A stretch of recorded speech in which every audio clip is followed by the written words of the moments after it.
Hello friends, मेरी इस YouTube channel technical market में आप सभी का स्वागत है।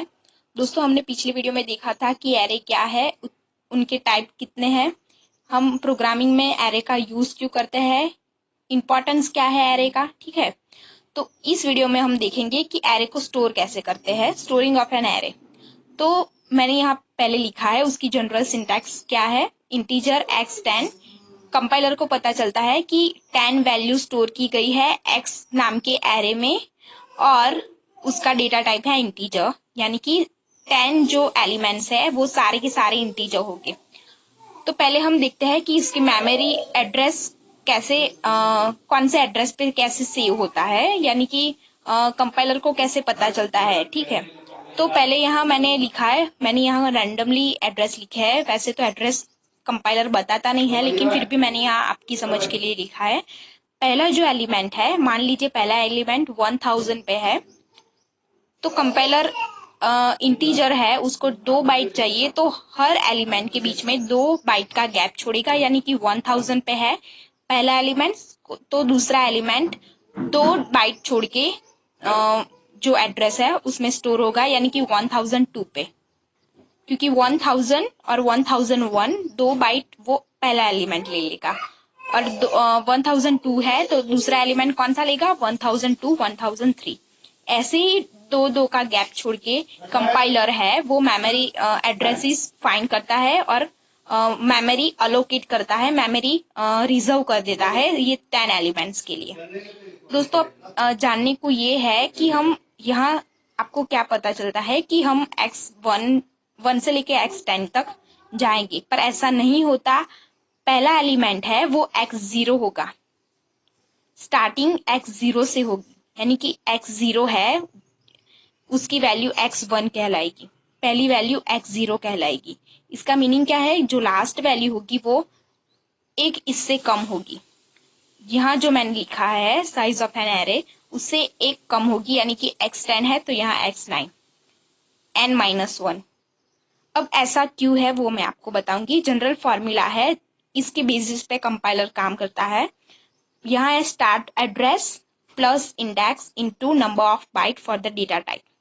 स्टार्ट एड्रेस यानी कि एड्रेस पहला एलिमेंट है, उसका एड्रेस क्या है। यहाँ मैंने 1000 लिखा है, आप कुछ भी ले सकते हो, 2000 भी ले सकते हो।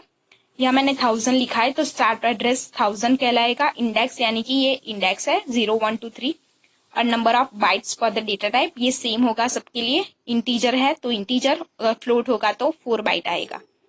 तो पहला मैं एग्जांपल लेती हूँ, मान लीजिए x0 है, पहले हमने स्टार्ट किया, 1000 है वो स्टार्ट एड्रेस है, प्लस इंडेक्स है वहां 0 है, नंबर ऑफ बाइट कितना है 2, तो 0 इंटू 2 0, 1000। तो x की जो फर्स्ट एलिमेंट है x0 वो 1000 पे स्टोर हो जाएगा। फिर x1, तो 1000 प्लस 1 इंटू 2, यानी कि 1 into 2 2, 1000 plus 2 is equal to 1002। तो 1002 पे x1 की वैल्यू जो है स्टोर हो जाएगी, उस मेमोरी लोकेशन पे स्टोर हो जाएगी।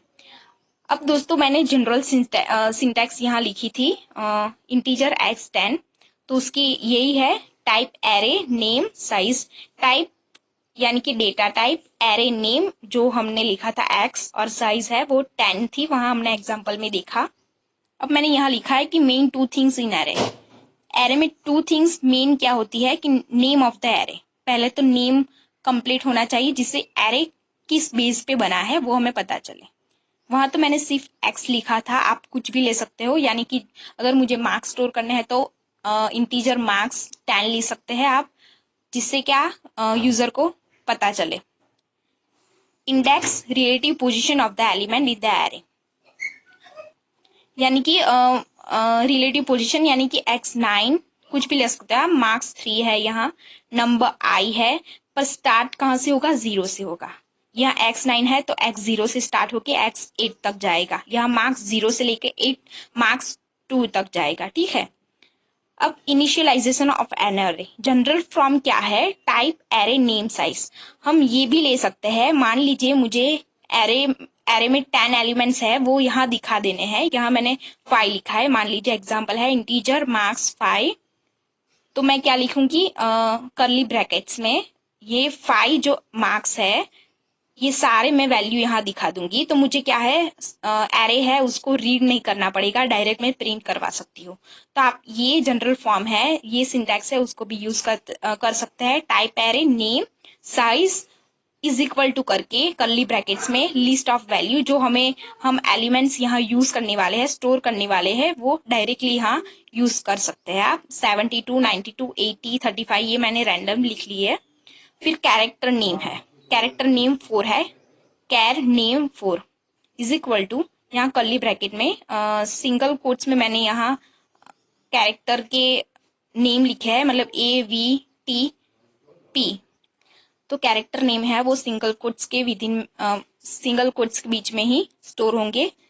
कैरेक्टर नेम सिंगल कोट्स के बिना हम नहीं लिख सकते। फिर यहाँ सम स्पेशल केस के मैंने यहाँ एग्जाम्पल लिखे है कि पहला केस क्या है। मैंने आपको पहले भी बताया था कि इंटीजर x5 है, यहाँ साइज बड़ी होगी तो चलेगा, यानी कि मुझे अगर 5 यहाँ मैंने लिखा है साइज ऑफ एन एरे की साइज 5 ली है। अगर मान लीजिए 5 मुझे स्टोर नहीं करने हैं एलिमेंट्स, मुझे सिर्फ 3 करने हैं, तो क्या होगा, जो एरे है वो ये क्या करेगा, जिसकी वैल्यू नहीं है, मतलब 1 2 3 की वैल्यू हो गई, 4 5 की वैल्यू यहाँ नहीं मैंने लिखी, तो 0 0 इनिशियल वैल्यू लिख देगा अपने आप। ठीक है, तो आप ये साइज है वो बड़ी ले सकते हैं, यानी कि मुझे 50 स्टोर करने हैं तो आप 100 भी ले सकते हो। मान लीजिए कि 50 जब कोई दूसरा प्रोग्रामर आया उसे 50 नहीं 60 करना हो, तो वो भी यही कर सकता है। ये साइज बड़ी होगी तो चलेगा, पर छोटी नहीं होनी चाहिए, अगर छोटी हुई तो एरर दिखाएगा। ठीक है, और दूसरा है कि हमने यहाँ इंटीजर फ्लैग लिखा है, यहाँ मैंने कोई साइज नहीं लिखी है, और मान लीजिए इज इक्वल टू करके कर्ली ब्रैकेट में 1109 लिख दिया, तो कंपाइलर को पता ही चल जाएगा कि यहाँ 4 है, तो मुझे उसकी साइज क्या है, 4 लिखनी है। ठीक है, अगर मैं यहाँ 5 लिखूंगी तो उसकी साइज वो कंसीडर करेगा 5। ये केस में आप वो वाला सिंटैक्स नहीं यूज कर सकते। मैंने पहले बताया था आपको कि इंटीजर x10 वो आप नहीं कर सकते। इंटीजर मान लीजिए आपने लिख लिया इंटीजर x, ब्रैकेट में कुछ भी नहीं, तो एरर आएगी, क्योंकि एरे में कुछ साइज तो होनी चाहिए। यहाँ साइज मैंने नहीं लिखी, लेकिन यहाँ मैंने एलिमेंट्स लिख दिए उसके कर्ली ब्रैकेट्स में, तो कंपाइलर अपने आप जान लेगा कि ये 4 एलिमेंट्स है, तो यहाँ उसकी साइज भी 4 होगी। यहाँ एक और इम्पोर्टेंट चीज है, मैंने आपको बताया था कि आप कोई भी बड़ी जो डिजिट है वो लिख सकते हैं, यहाँ कोई भी साइज ले सकते हैं एरे में। और आपको इनिशियल टाइम पे अगर मान लीजिए 5 लिखी है और आप 3 भी स्टोर कर सकते हैं, 2 भी कर सकते हैं, 4 और 5 कुछ भी कर सकते हैं, लेकिन 6 नहीं कर सकते। यहाँ ऐसा नहीं होगा, कंपाइलर 4 ही जो एलिमेंट की साइज है वो 4 ही कंसीडर करेगा, 5 नहीं करेगा। जितने एलिमेंट्स लिखे होंगे उतना ही करेगा। तो पिछली वीडियो में हमने जाना था कि एरे क्या था, और इस वीडियो में जाना कि स्टोरिंग कैसे करते हैं एरे का। अब देखते हैं अगले वीडियो में कि रीडिंग कैसे करते हैं एरे का। तो दोस्तों, अगर ये वीडियो आपको अच्छा लगे तो इसे लाइक शेयर और सब्सक्राइब जरूर करना। Thank you.